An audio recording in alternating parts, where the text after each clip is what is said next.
Bonjour à toutes et à tous, j'espère que vous allez bien. On se retrouve pour le brief du vendredi 28 juin, il est 8h40. Aujourd'hui on va parler donc des news économiques, du ratio long and short, du funding open interest, des liquidations. On regardera ce que font les whales en finissant par l'analyse technique de Bitcoin. Mais avant ça on va analyser donc le trade qu'on a pris hier sur le groupe Discord, pour rappel qui est 100% gratuit. Donc n'hésitez pas à le rejoindre. On a pris donc un trade sur le PIT. Donc c'était tout simplement sublime comme setup parce que bon bah voilà, on a eu un changement de tendance en haute time frame, un changement de tendance en petite time frame, donc en M15. En M5, on avait eu notre changement de tendance. Donc ce qu'on a fait, c'est qu'on est tout simplement venu liquider là-dessous. Ok, donc ça c'était assez évident quand on a liquidé là-dessous et qu'on est reparti en rebond. Bah, je me suis dit ok, la prochaine fois qu'on revient sur un dump, ce sera un bottom. Et du coup ce qu'on a fait, c'est qu'on a placé justement notre Fibo. Donc là je vous mets la petite vidéo en haut à droite si jamais vous voulez regarder comment tracer des Fibo et pourquoi s'en servir et comment s'en servir. Donc là vous placez tout simplement votre Fibo comme ça, et derrière l'entrée se faisait dans la zone ETE, juste ici, donc plutôt intéressant. Et maintenant on voit qu'on a un equal high, donc ça veut dire deux points identiques à la même zone juste ici. Donc ça veut tout simplement dire qu'on a énormément de stops qui sont placés dans cette zone. Il y a de grandes chances à mon avis de venir faire un truc comme ça et derrière de revenir tout casser à la hausse autour des 0,36 centimes.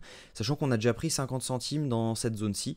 Donc plutôt intéressant, plutôt pas mal. Pour le moment, on a récupéré 1,5 R et on a toujours 50% de la pause dedans. Donc plutôt cool. Et au niveau des trades qui attendent, j'ai le TIA.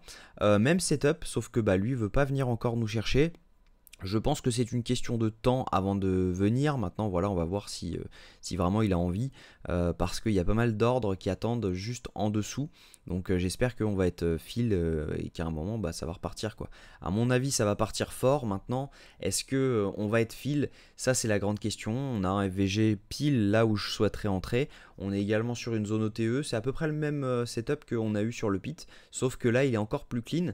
Parce que cette fois-ci, on a liquidé là-dessous. On a liquidé sous la grosse mèche. Alors que le pit, c'est l'inverse. On a, si jamais vous regardez, le pit, c'est l'inverse. On n'a pas liquidé sous la grosse mèche. Donc c'est encore plus clean sur le TIA. Donc logiquement, c'est censé être complètement bullish. Donc voilà, on va attendre un petit peu. Je pense qu'il ne faut pas être gourmand sur les entrées. Vaut mieux être. Enfin, justement, il faut être gourmand sur les entrées.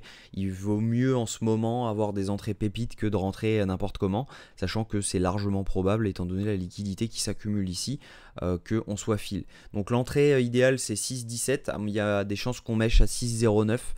Parce qu'on a pas mal de liquidités entre les deux.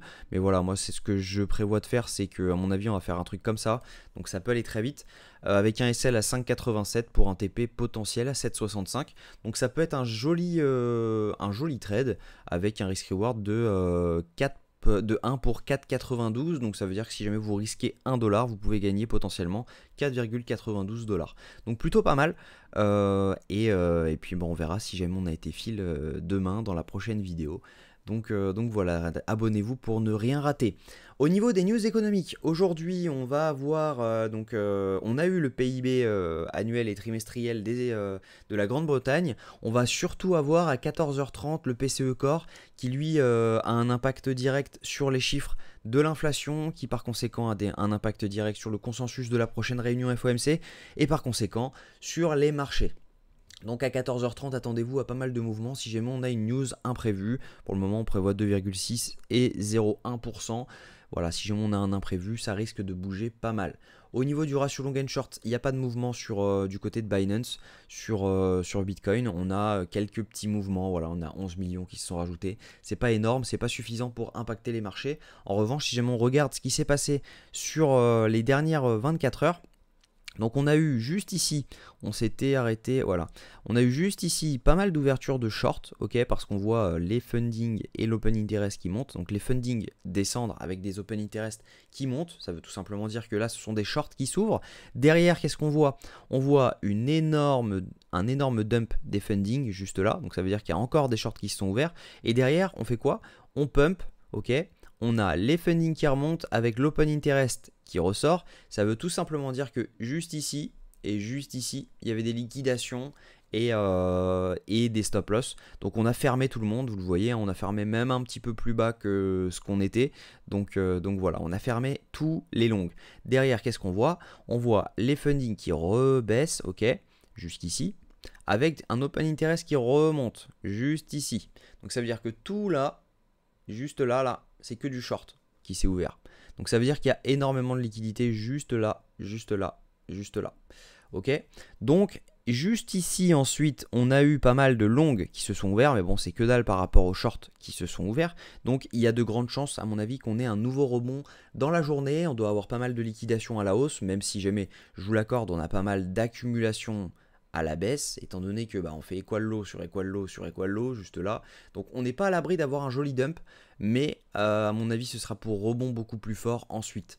Donc voilà, si on regarde les liquidations sur les 3 derniers jours, on a pas mal de liquidités à venir chercher autour des 60 222 $. Si jamais on regarde sur 24 heures, c'est plus vers les 60 600, 60 500. Ce qui serait plutôt cohérent, vous allez comprendre ensuite. Donc si jamais on regarde ce que font les whales et elles accumulent doucement, hein, franchement. Elles ont accumulé ce mouvement juste là. Mais voilà, on a eu une petite vente juste ici parce qu'il y a des chances, à mon avis, qu'on vienne dump. Au moins par là, au minimum. Au maximum, je pense que ce sera les 59 000 $. Donc à prendre avec des pincettes, attention quand même. On a les micro-whales qui, elles, continue d'accumuler. Voilà, on voit que ça monte progressivement, c'est pas non plus une montée en flèche, mais ça monte progressivement. On en a quelques-unes qui continuent d'accumuler et les retails, eux, sont en train de vendre ce mouvement. Donc plutôt pas mal si jamais ils vendent le mouvement parce qu'il y a de grandes chances qu'ils viennent le racheter plus tard au moment où on aura un top. Si jamais on regarde donc techniquement sur Bitcoin, à mon avis, il y a de grandes chances de venir chercher cette zone-ci, étant donné que déjà on a un FVG qui traîne juste là, ok, on a de grandes chances de venir le chercher. Un FVG, pour rappel, c'est un creux dans la value, donc il y a énormément de liquidation en fait, il n'y a pas d'ordre d'achat dans cette zone, donc par conséquent, il joue le rôle d'un aimant pour venir le combler. Donc on a de grandes chances, à mon avis, de venir faire un mouvement entre les 60 930 et les 61 284. On serait pas, moi je trouverais pas ça déconnant de venir chercher cette zone-ci, au minimum cet order block qui se situe entre 61 200 et les 60 091 pour derrière venir pouvoir potentiellement chercher les 64 000 $ dans l'idée. Donc il y a un trade à mon avis qui va être à tenter si jamais on se met dessus. Je ne suis pas encore assez bullish sur Bitcoin pour pouvoir ouvrir un long dessus, mais voilà, à mon avis, il va y avoir une possibilité de trade pour ceux qui n'ont pas encore de trade et qui cherchent. Mais voilà, ce que je pense c'est qu'on a encore des chances de venir chercher cette zone-ci, donc faites attention quand même. On n'est pas venu non plus chercher ma zone FVG que j'attendais ici.